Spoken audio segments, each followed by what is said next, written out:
Hello, আমি পম্পা। আমার ছোট্ট মিনি ব্লগে তোমাদেরকে স্বাগতম। চলে এসেছি কল্যাণী ভূতের রাজা দিল বরে। দুপুরবেলায় খাবার জন্য চলে গেছিলাম। তো এদের যেই ডেকোরেশনটা তোমাদের সাথে একটু শেয়ার করছি। দেখো, খুব সুন্দর কাজ, পুরো হাতে কাজগুলো করা। সাথে কি মেনু নিয়েছি তোমাদেরকে সেটাও শেয়ার করে দেবো, দেখে নাও।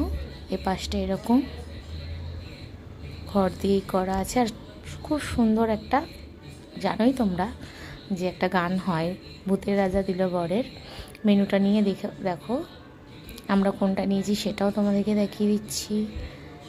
আমরা হচ্ছে হীরক রাজার থালাটা নিয়েছি, যেটা হলো এটা।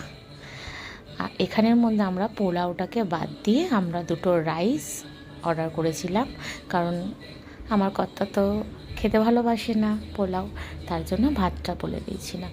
আমরা দুজনে এই থালাটাকে শেয়ার করে খেয়েছিলাম। এত খাবার একা খাওয়া যায় না।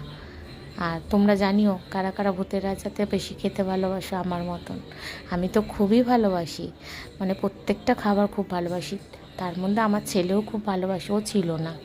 দেখো খাবার চলে এসছে। কী কী ছিল যে তোমাদেরকে প্রথমেই বললাম, আমি পোলাওয়ের বদলে, বাসন্তী পোলাওয়ের বদলে ভাতটা বলেছিলাম।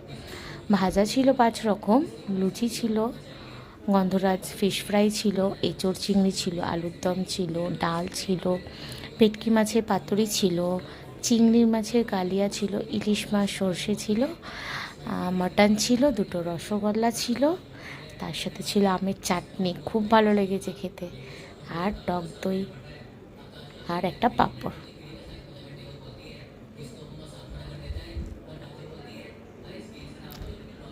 আমরা তো খুব ভালোই খেলাম। যাই হোক, আবার নেক্সট ব্লগে দেখা হচ্ছে।